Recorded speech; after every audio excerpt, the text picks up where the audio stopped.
The following show is about making art as a couple, persevering, and so much more. If you've been listening to the show for a while, you might remember late last summer when I interviewed Alex Honnold. If you haven't heard of Alex, he's one of the best free solo climbers ever. In June of 2017, he climbed about 3,000 feet in just under 4 hours to the top of El Capitan in Yosemite, and he free soloed it, meaning he did it without any ropes.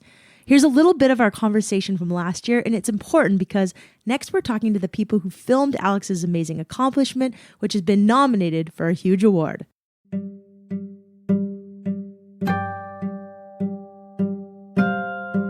I think about you free soloing El Capitan. It's an idea I think I heard you say you had since 2009. Yeah. It's a long time to stick with a goal. But it wasn't like a goal. It was more like simmering back burner goal. It was only like a goal for the last year or two. It's still a 2-year goal. I mean, but in an 8-year dream is still a big thing, right? For sure. How did you stay focused? Like, what are some of the things you did to stay focused? Well, I wasn't focused on El Cap. It was always like for the first 6 years or so, it was more, like, oh, I'll do that next year. And then I'd show up in Yosemite and look at the wall and be like, hell no, I'm not doing that this year. Like, it's way too scary. And so you actually had that. Okay, yeah, of course. I mean, otherwise I would have done it in 2009. And I mean, had I tried in 2009, there's a 75% chance I would have done it. But, I wasn't really comfortable with that 25% that I didn't. But yeah, I mean, it always looked scary because it wasn't that certain, because there was a pretty good chance that I might fall off and die. And I obviously wasn't willing to take that chance.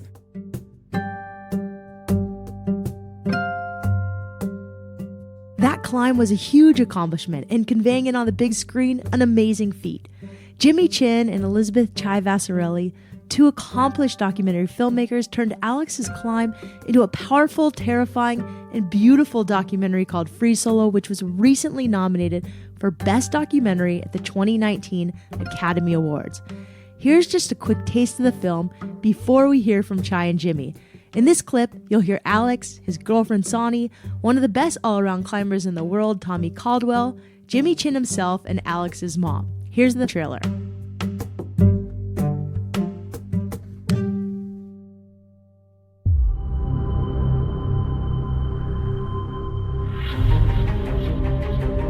Does it feel different to be up there without a rope? It's obviously like much higher consequence.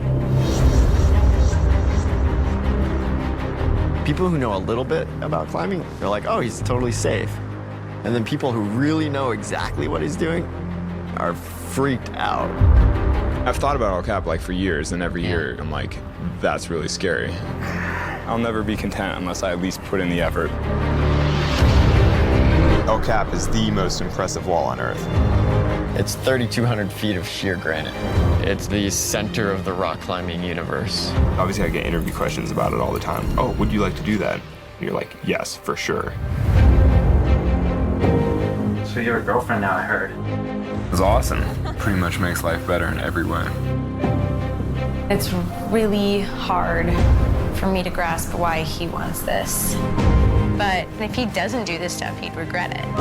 Everybody who has made free soloing a big part of their life is dead now. I haven't been injured in 7 years. I suddenly start getting injured all the time. What if something happens? What if I don't see him again? I could just walk away, but it's I don't want to. I've always been conflicted about shooting a film about free soloing just because it's so dangerous. It's hard to not imagine your friend falling through the frame to his death. No mistakes tomorrow. I'm starting to get kind of psyched. If you're pushing the edge, eventually you find the edge. I can't believe you guys are actually gonna watch. Hey Jimmy, do you copy? Just started climbing.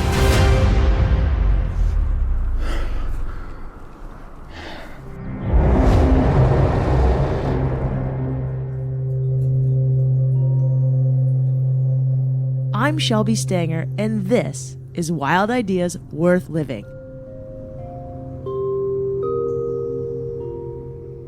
This movie took my breath away. As an adventurer, creator, and athlete, I was incredibly inspired by seeing someone at the top of their game pursuing one of the wildest ideas out there, and I had such a great time talking with Alex that I wanted to talk to the creators of the film, Jimmy Chin and Chai Vasarhelyi, who happened to be married to each other. Besides the fact that I really admired their work, I was curious what it would be like to make something of that scale with your loved one. Making this film a film about risk, about love, and accomplishing something so great had to be incredibly difficult.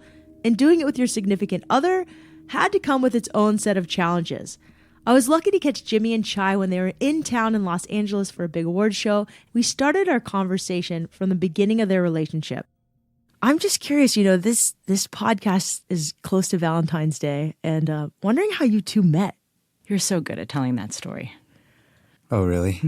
Yeah, so we were at a conference where I was giving a talk, and I saw Chai outside of the venue, and it was probably 10 minutes, 15 minutes beforehand, so I was just chatting her up, and we were hanging out, and I invited her to come to the talk, and she politely declined, said, nah, not really that interested.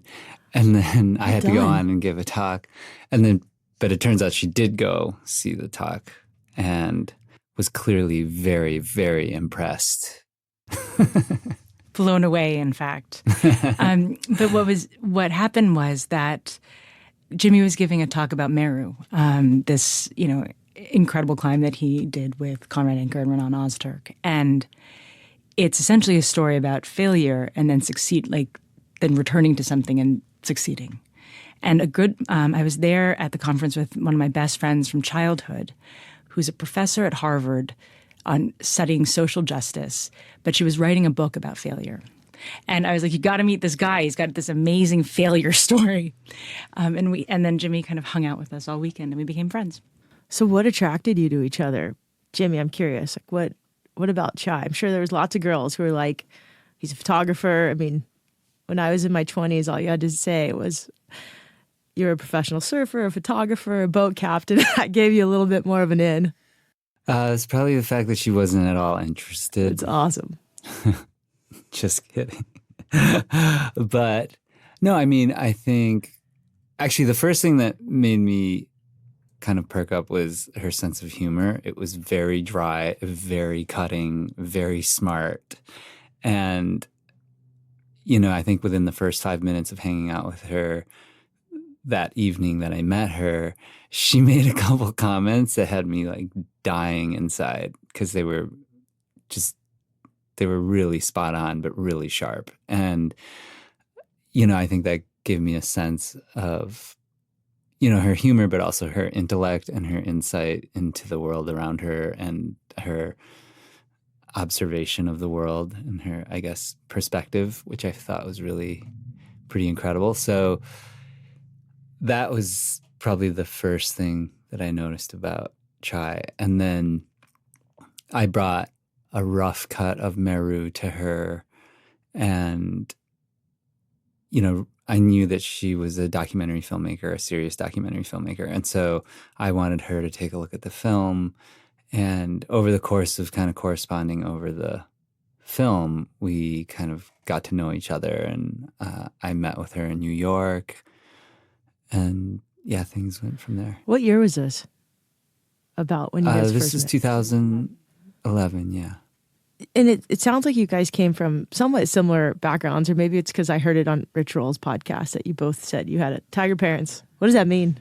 No, I had really never dated someone else who was Asian American, and we had similar memories. And my mother is Chinese, and our parents had kind of similar values, and I think we also maybe similarly rebelled against them.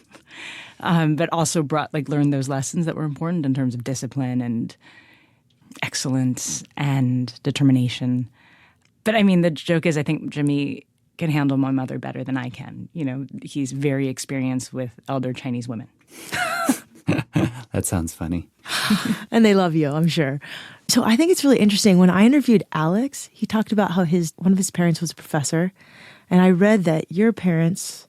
Hopefully I read this right. I don't know. Your parents were professors. My parents are professors. My fiance's parents are professors. Did that shape you in any way? I think, of course, I think you always know. So my father is a professor. My mother worked in kind of the finance side of big nonprofits, including universities. And Jimmy's parents were librarians at the University of Minnesota, Mankato. And I just think you grow up, there's always this kind of joke is like you kind of know a professor's kid. I'm sure there are many other people who have similar traits. I grew up in this kind of wonderful environment of learning and ideas. And also people from, kind of the strongest memories I have are like grad students from all over the place at our house, and that's very similar to mine. There's always a lot of students at the house. They would throw these kind of social gatherings and all the students would come over and hang out. And then I would spend a lot of time running around the university and hanging out in the library, actually. That's great. And probably just sparked this huge curiosity and desire to always learn. And I don't know, I think from that I also learned how to be resourceful. And you guys seem very resourceful. I mean, I think it also is just that it shows, growing up in that environment, you understand that the world is very big out there. Because, universities are these places where people from all over the world come. And I think that will stay with you and it will make you more curious.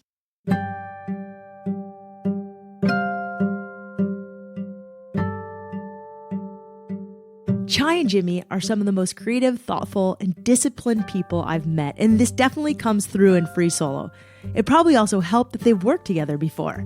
Chai mentioned Meru earlier. It's a film that Jimmy started creating about his 2008 summit of Meru Peak in the Indian Himalayas with Conrad Anker and Renan Ozturk.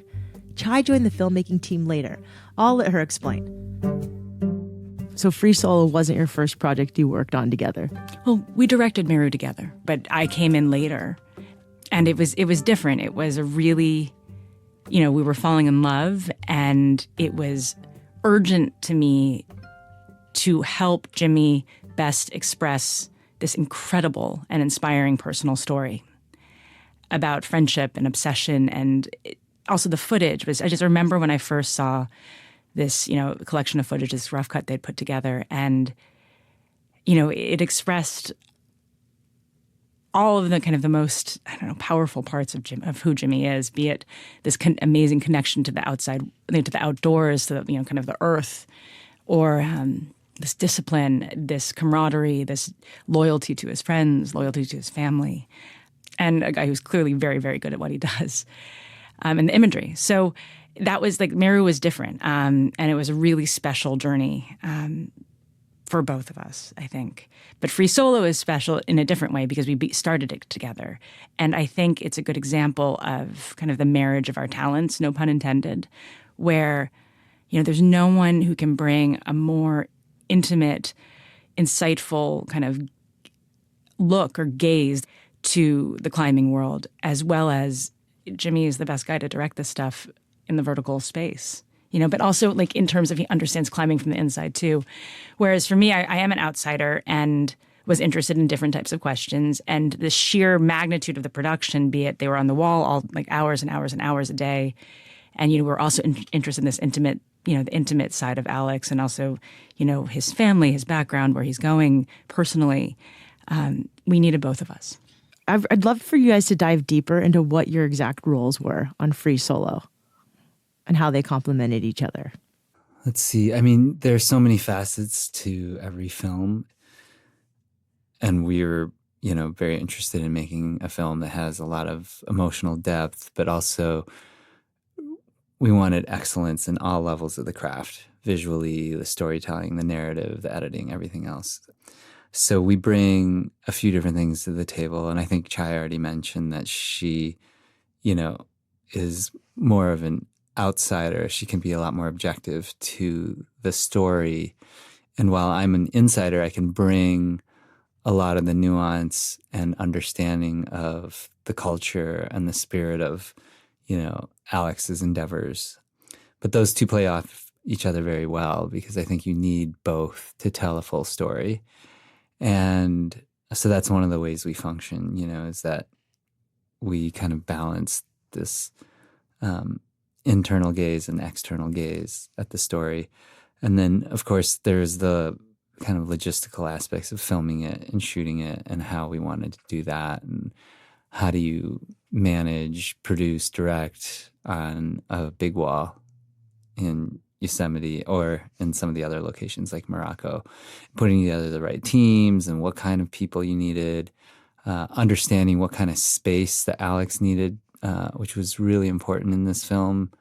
And since I'm a professional climber and have been for almost 20 years, and the crew that I picked were all professional climbers, we understand in a very deep way how best to kind of handle not just the logistics, but also how to handle, Alex's expectations and making sure that we preserved his experience as a climber, and wanted to have the space for him to still be true to himself and his motivations when there was a big movie production hanging over it. And so that was really important. I think also it's sometimes elusive that people don't quite understand that we took this kind of feature-length nonfiction filmmaking model and brought it to the mountain, right? And it was, our producers came from like the documentary feature side, our editor comes from the documentary feature side, our entire post-production crew comes from that side, and then applied it to this, 2-year journey that Alex went on where, the high angle team had to kind of evolve, we'd all had to learn how to meet in the middle, basically. And we were all interested in different things, which I think also made it more complex. And it was a constant negotiation where it was kind of weighing the needs of each side of the film. Is there an example or scene in the film where you guys really had to work together to achieve it? I mean, first off, you did an awesome job explaining climbing and something that's pretty impossible to comprehend to everybody, climbers and non-climbers. I mean, what he did is terrifying. Is there anything where you guys had to negotiate to make it come out the way you wanted to?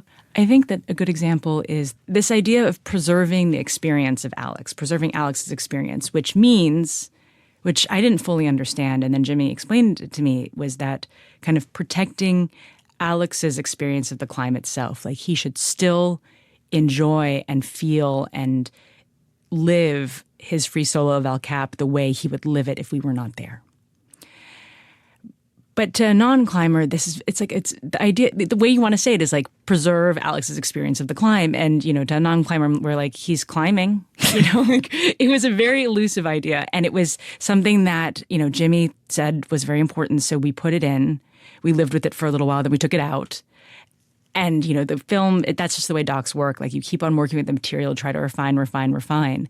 But I knew it was really important to Jimmy, and I knew that meant that it was really important that we include it. Like it's something honest that I may not have a direct attachment to, but if he says it's important, it's important. So it was always that thing in the back of my mind. And then finally, as the film was basically almost finished, we were able to put it in a way that really works.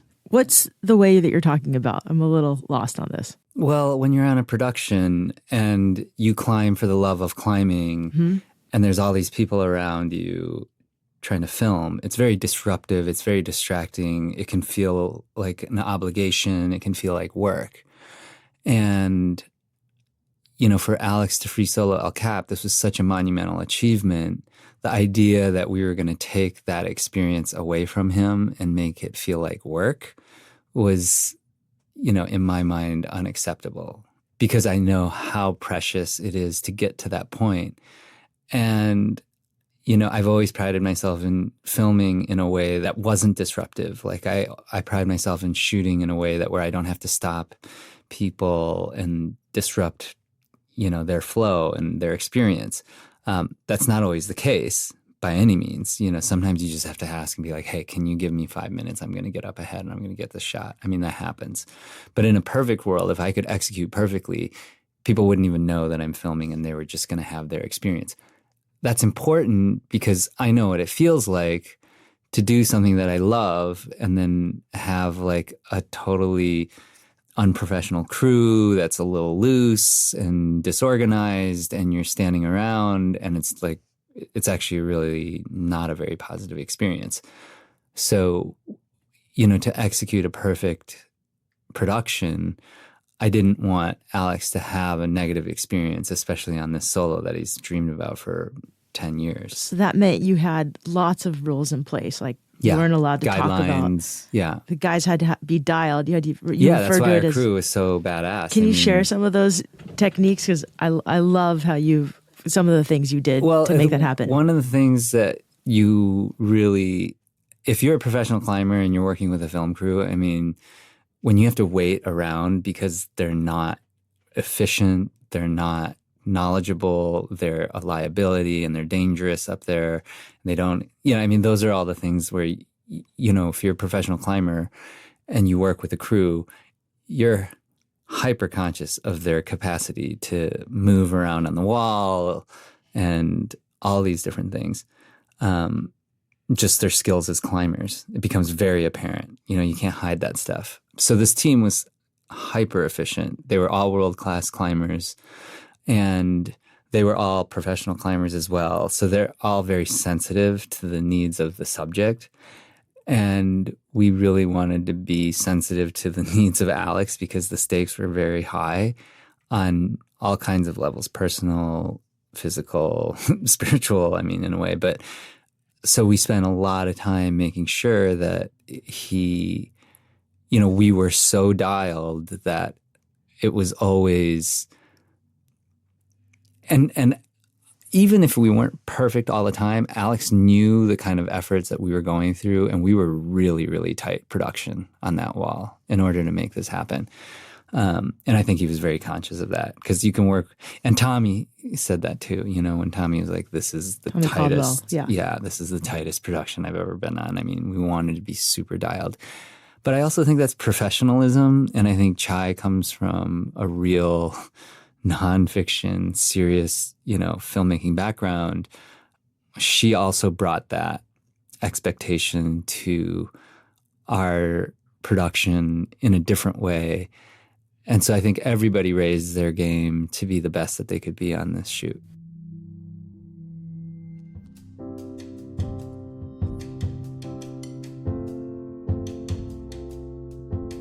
It was really clear that they did preserve Alex's experience. In our conversation last year, in addition to saying he occasionally would say hi to Jimmy while he was on the wall, Alex also said that he had space to think about not only what was coming up next in his climb, but he also had time to think about the magnitude of his goal and all the people who helped him get there. How long did it take you to get to the top? El Cap was 3:56, so it's like almost 4 hours. That's a good chunk of time. Yeah. To be without a rope. Was there anything you remember you thought about, or are you just 100% focused? Oh no, there's all kinds of stuff. On the easy terrain, I was thinking about a lot of stuff.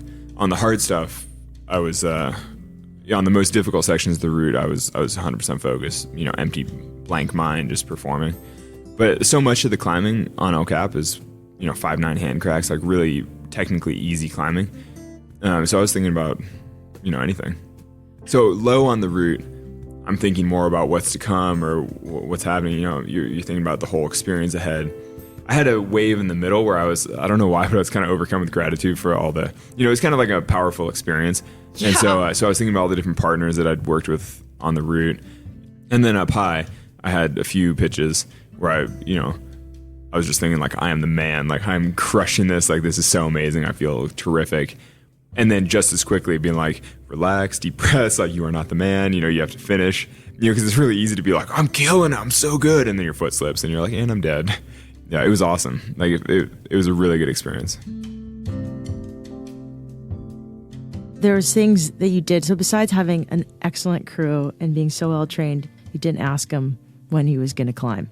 Yeah, there were guidelines. Part of the production guidelines was that we also never wanted to put, undue pressure on Alex. So that meant that, like, external pressure, the pressures of the production, we shielded him from, all of the pressures that you feel as a director and a producer that has to make a film and deliver something. Just Alex was never supposed to be aware of any of the external production pressures, be it financing, be it press releases, be it the 15 people that were on the ground in Yosemite. So you just try to insulate him. And I guess the real point would be also insulating him from our own feelings, that were complicated about the risks involved and that were a constant conversation. Yeah, I mean, working on this production, especially where someone's life is on the line, your friend, it sounds incredibly stressful. So on top of that, you're working together. How did you guys navigate the stress that could have affected your relationship? It's certainly tough, like living, like we're very ambitious in being directing partners as well as a married couple. But I believe in this case, it really empowered us because I trust Jimmy absolutely in his decision-making about what is important on that wall and how to manage our crew and how to assess the risks involved. And I believe that he trusts me in terms of what I think is important to try to capture. Otherwise, where the emphasis needs to be, that even the moments that I'm like, it's actually critical that we film this on the wall.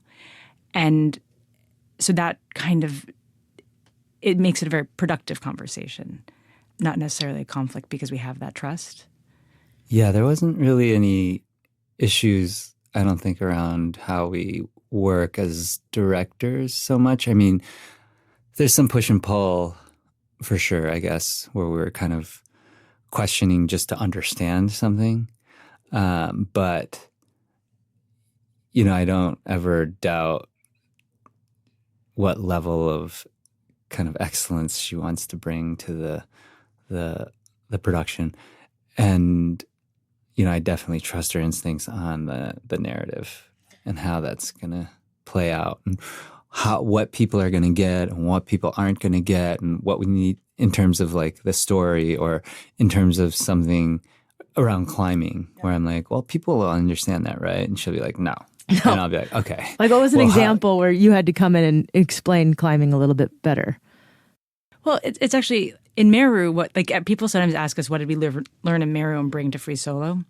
We learned in Meru that actually you don't have to explain very much, but that also means that you lose some very precise concepts.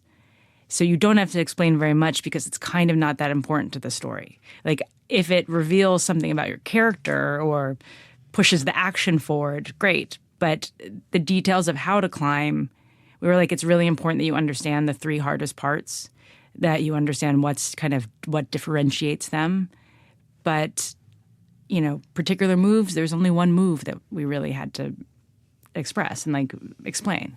Yeah, and you got to go see the movie to talk about that move because that's, I would give it away right now. But it's also, we learned that, you know, you could allude to things and people would get it. And I had a lot of hangups on Meru because I would be like, oh, but they have to understand that this is why and this is, and normally it didn't matter because people understood it on kind of a visceral level. Mm-hmm. But then in some moments it's very helpful, like in the boulder problem. Explaining that move alone kind of expresses so many things across the entire climb, you know, so you just have to find these moments and choose your moments where you really kind of dive in. Here's another clip from the movie about the infamous boulder problem. But the boulder problem has a 10-foot section that's incredibly difficult. It's a very intricate sequence. You've got your right hand on a crimp, left hand on a side pull, and then you put your right foot onto this dimple thing. Right hand goes up to a small down pulling crimp. Left foot goes into a little dish. And then you drive up off the left foot into the thumb press. That's the worst hold on the entire route. So you get maybe half your thumb on the hold. Then you roll your 2 fingers over the thumb. Switch your feet. Left foot stems out to this really bad sloping black foothold. Switch your thumbs. And then reach out left to a big sloping bread loaf type hold that feels kind of grainy. From there, either karate kick or double dyno to an edge on the opposite wall. In some ways, it makes more sense to do the big 2-handed jump because you're jumping to a good edge, so there's actually something to catch.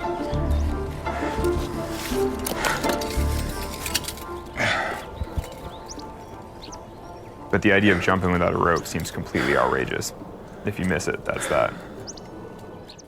I learned so much about climbing through that movie. I mean, I've only gone to the gym a couple times and climbed outside, but I think that's what was so great about your movie. You guys did such a good job. You also inserted some scenes that made it really funny.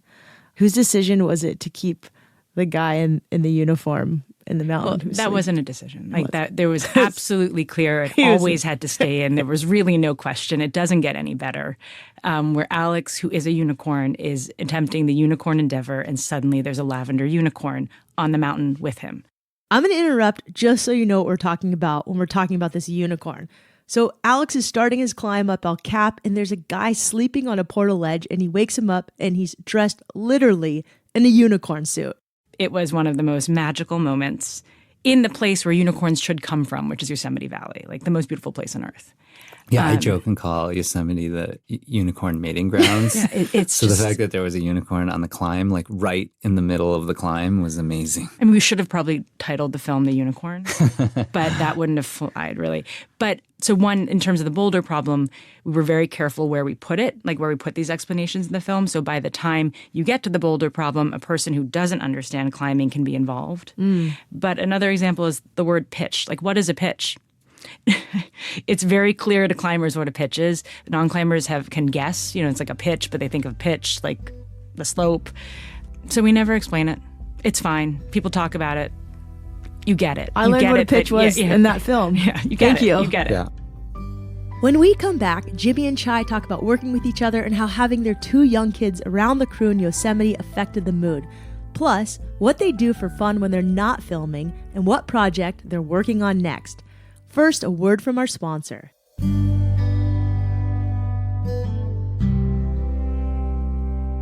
If you're like me, then you know the same old can get pretty old. REI happens to agree, which is why they think every day is a good day to change things up and opt outside. Whether that means you take a walk in the park or a longer walk down the trail, well, that's totally up to you. You could go climbing, camping, skiing, even spelunking. The options are almost endless. Whatever you want to do, REI is here to help you get outside. So visit rei.com or your local store to find out more.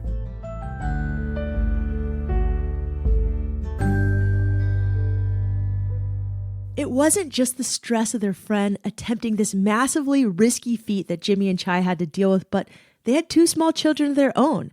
Plus, Alex was also starting a relationship.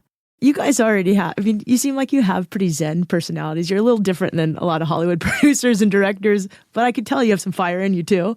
I've really enjoyed the times when my partner has worked with me on a project or edited a podcast, but we also can't really work together because I would try to order him around and it just wouldn't work. So I'm just curious, if you could dive just a little deeper into how you guys work together so well. There's a lot of respect I can tell between you two. Well, you should add the other complexity is that we have 2 children. That we had our first child during the making of Meru. We had our second child right at the beginning of production at Free Solo. And, these are small, our kids are small. And so it was really important to both of us that they're on location with us. And that's hard. It's hard as a parent because you have these really long production days and you're away from them. How did you do that in Yosemite? It was a priority. So the kids came and we rented a house. Alex is Uncle Alex to both of them. And it was kind of a family affair. And the idea that, I'm one of our children is around the production meeting is fine for us. We wanted, it had to be that way because we're married, because we're parents, because we're working together. Probably was also softened conversations if there's a child around. It certainly did. And added some element of joviality to it.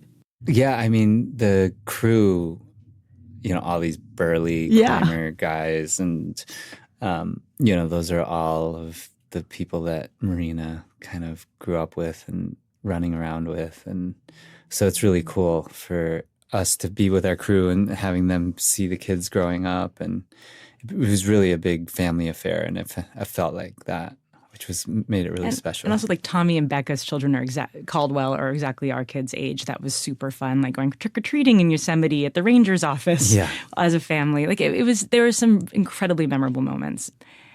And I think also it partly factored into why it was almost the right time. We understood that we could bring our kids to Yosemite. This was something that we could do together. We could stay together as a family. So there's always a little bit of that too. When I talked to Alex last year, he told me how he met his girlfriend Sonny, and she sounded like a total badass. Here's a clip from our conversation last year. How did you guys meet? Basically, I was on a book tour, and so, from her perspective, I think she'd been hitting Bumble pretty hard and was kind of over it. And so she had made a decision that from now on, she was like over the online deal. She was just the next cute guy she saw, she was just giving her number and just like keeping it, old fashioned, keeping it real. And so then she wasn't really a climber. She'd climbed a teensy bit, but wasn't into it. But so one of her friends who was a climber brought her to this book event. It was like, oh, cool, there's this thing going on, come and tag along. And so she came and was like, oh, that guy's cute. And so she like gave me her number. Like, did she wait in line to get the book signed? Yeah. So there was like 200 people in line. I epic. Signed like 1 million books. How do I say her name? Sonny. Sonny? Yes, Sonny? It's short for Cassandra.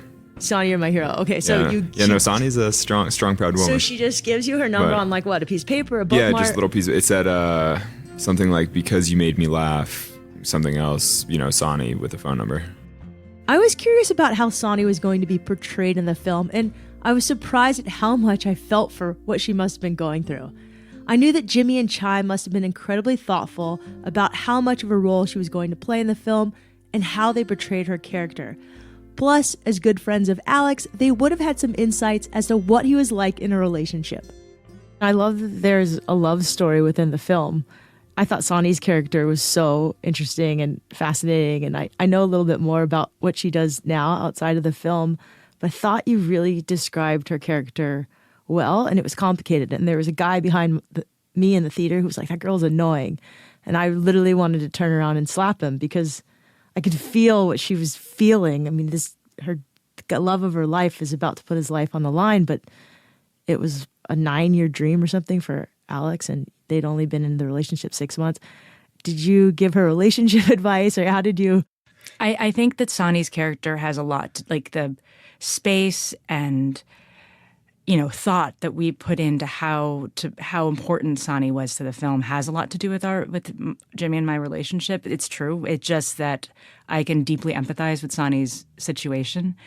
But it was also, we began making this film and Alex was online dating, and which is funny. Guy. Like, it's funny, yes. Like, how do you explain what you do for a living, or can you come home to my van? And then he met Sonny, and that's Sonny is like from the nonfiction like gods in some way, because here was this emotionally intelligent woman who was self-confident enough to say, this makes me uncomfortable, but I'm going to try to love you anyway. I do love you anyway. And I think that was a revelation for Alex, and you see him evolve emotionally in the film, which without her, he'd be only reacting to the crew. There would be no one else that could respond to him the way you and I probably are responding to him in the movie, being like, seems so foreign, but we're trying to get inside of it, and we respect his drive, but it makes us feel complicated. There are a lot of different levels to the film, I think, because of Sonny, and she brings out a certain side of Alex's character. But, it was really important to represent the female perspective in a more nuanced and complex way, because that's more accurate. When I interviewed Alex, he told me that they met because she gave him her number at a book signing. I think that's badass. I completely respect a woman who does that. Alex is so quirky, but incredibly focused and just relentlessly disciplined and unwavering in his decisions and focus in life. And I know just the short time I was around him, I was really inspired in a way that I haven't felt except for around one other athlete, and that's being around Bethany Hamilton. I felt different after being around her, and I felt really, just in that short time I was with Alex, I felt different. How did being around that energy of someone who's done the impossible affect you both?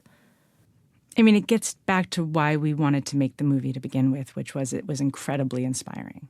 Alex actually makes you want to be a better person in mundane ways as well as in big ways. Like, he makes you want to think about how you live your life, consider this idea of a life of intention, understand that our time is ephemeral. And then he also makes you not want to use any plastic at all, and think very carefully about why you're eating meat. And, do we really need to take a car? All these things. And it's just who he is. And we hope that audiences feel it the way we do. Well, I've known Alex for quite some time. When I first met Alex, he's come a very long ways. And socially, he was always a little bit awkward. And, sometimes we'd say, Alex, if you like that girl, you can't say things like that. And be like, we know you understand what the word tact means. You know what that means. Now apply it to what you're saying. No, but I think that, I've been surrounded by a lot of people who are very motivated and very disciplined about what they do. And Alex stands out because he applies it more than just to his sports, to his climbing. He applies it in all aspects of his life. And how, like Chai was saying, his diet and what he uses and how much he chooses to run or walk somewhere as opposed to take a car, or if he reuses a plastic bottle for 6 months, it's all nappy and dirty because, he believes in reuse. The pants that he solos El Cap in, he's climbed thousands of pitches in those pairs of pants. That pair of pants, he also did the first, traverse of the Patagonia mountain range. Those pants that are shredded by the time he solos El Cap, he's sponsored. He can get a pair of pants a day if he wanted, and he sticks with reusing the same pair of pants, and it's hard to ignore that and not make you think about, the things that you do on a day-to-day basis. But I guess on a bigger level, he's also disciplined enough to pull something off that, seemed impossible. You guys ever going to try to live in a van for a little bit? Sure thing. We have a van. You have? a van. Yeah, we have a van. Awesome. Yeah, we can fit everybody. Yeah. Yeah, we go, I love it. We go road tripping. Jimmy's like the best camper ever, right? Like there's very little I have to do. It's like being with the single most efficient, gracious, and also like aesthetically like super organized camper ever. So it's like an Eagle Scout. It's awesome. It's like beyond. I've lived in a lot of vehicles for a long time. It's my happy place. Oh, that's great. Yeah. What's the best thing that came out of working together on this film and impacting your relationship and your family? We're very happy with the film, how it turned out. And that's been very positive for us. Just to know that, the respect and trust we have for each other, is played out in what we were able to bring to this film. And I think it gives us a lot of confidence moving forward as well, because every time we've worked on something together, we've learned how much more we can trust each other on certain things. We also understand even more, the strengths we bring. And so we have a shorthand on a lot of things that, I think will help us move forward in our next projects. And we're very excited about that. I think it also, one thing that has come from these experiences is this real value of the present. And as that applies to everything, be it the achievements of your work, be it, where like a moment, like where we are as a family, be it, how fast time flies with children, how fast they grow up. So, we've lived 5 very intense years with these 2 films and 2 kids, but somehow being able to do that together has been very valuable.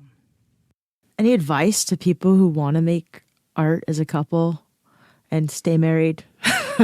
I think you have to do different parts. You've got to have different duties. Like Jimmy and I are directing partners as well as producing partners, but we have different responsibilities within that. Yeah, we come from very different places, so that's, I think, helpful. But there's, it's never easy, having a family, juggling careers, being on the road a lot. It's a constant negotiation. And also, I think one of the things we've also learned is that we used to try to apply certain things saying, okay, well, we have to live this one way because that's the way I've wanted to live, and she wants to live this way and that's how she's always wanted to live. It's like, you literally have to just take it day by day and not kind of put these, this tremendous pressure on, the future, what you imagine the future has to be. So it is again about what she's saying. You have to just be present and take it one step at a time and trust that everything's going to work out. Because we've been through enough now where we're like, oh, okay, well, all this pressure we put on each other before, like, wasn't very useful in terms of how we had our imagined futures. We were trying to put our imagined futures on each other, but that you just go day by day and trust that it's going to work out. And you constantly communicate. I can tell you both are really good communicators to each other. At least it sounds like it.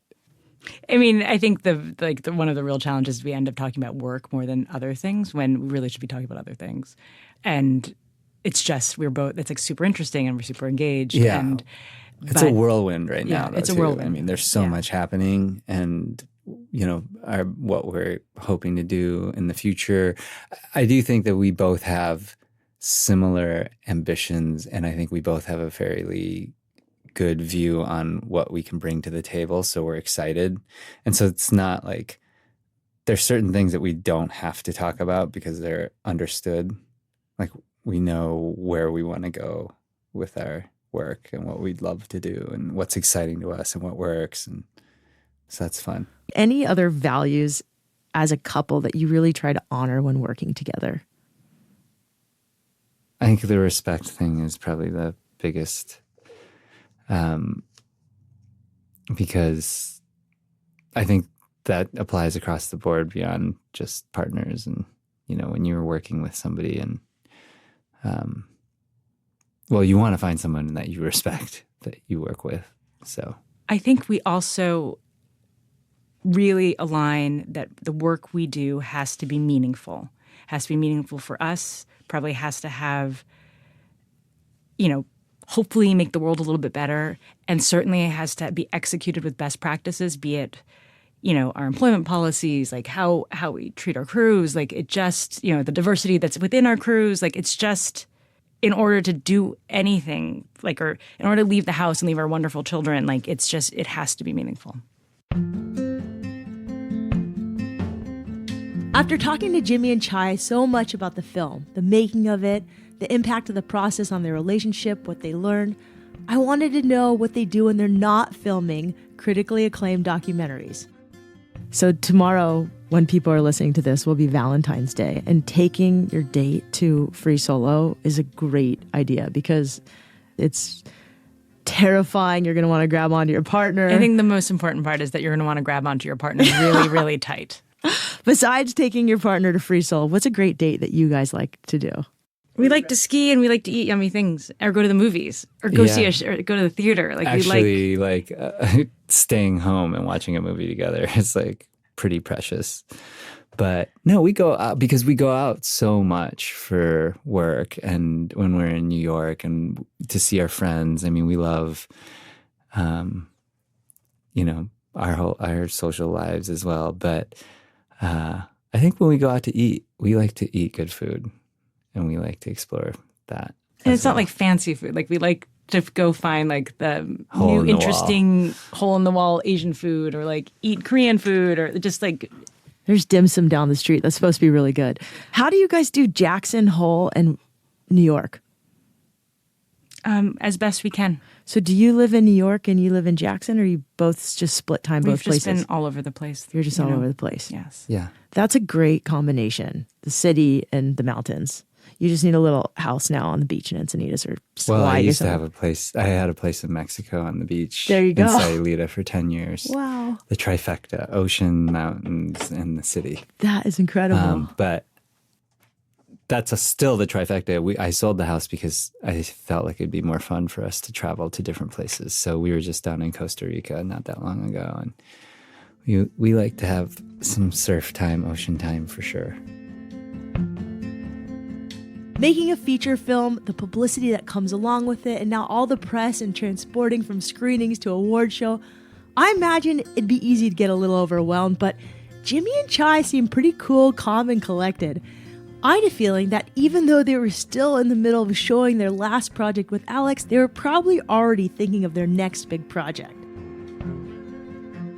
What are you excited about? Right now you're in the middle of this moment in time where, for most people, this would be as peak gets. You're this beautiful time. It's interesting. Like, this is my 6th documentary feature film, and most of all 6 of them I've been backing myself into, dreading it, being like, I don't know if because making a doc is like getting married to someone, and that's actually what happened to us. And we had a real baby at the same time. But it's just, when with Meru, I always used to say, like, it's church and state. This is not a great idea. So that was one way we backed into it. Free solo, we were very worried about the risks. Our upcoming film is the first film, and we backed into it a little bit, like we were worried about the pressure, but that I think we're both really excited to dive into the world of Christine Tompkins and the late Doug Tompkins and Yvonne Chouinard. Great. And the national park that they've established in Patagonia, and looking at just their remarkable lives that they've lived and how they really live with intention. It's almost an extension of what the ideas that we're interested in Free Solo.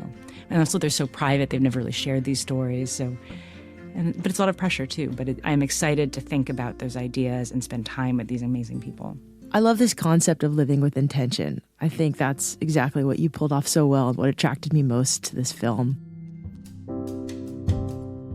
Any advice to people who want to live more wildly or be more creative with their partner? I think that if you find the right partner, doesn't have to necessarily work or professionally, but it should be someone that you love to go on adventures with and have fun with and explore the world with and have a good time with. This Valentine's Day or this week or whenever you're listening to this podcast, I hope you and someone special, whether it's your significant other, your best friend, a relative, maybe even yourself, I hope that you get out there and do something adventurous, preferably with ropes and helmet if you go out on a ledge. I also hope that, like Jimmy and Chai, you honor each other's values, embrace each other's strength, and have a little fun when you're at it. Also, if you want to hold each other close tomorrow or have an excuse to grab onto someone tightly, well, go see Free Solo in a theater near you. And tune into the Academy Awards on February 24th to find out if Jimmy and Chai will take home the statue. Thanks again to Chai and Jimmy and to National Geographic for helping put this podcast together, and to the really nice guy in Los Angeles who helped us record this. This podcast is produced and edited by Annie Fassler. It's co-produced by Chelsea Davis. It's supported by REI, a brand that helps us get out there and explore on more adventures. Wherever you are in the world, I hope you have a great Valentine's Day with your loved ones. I hope you're also giving yourself some extra love, attention, and care. Tune in the week after next for the story of a woman who's accomplished one of the most challenging marathon swims in the world.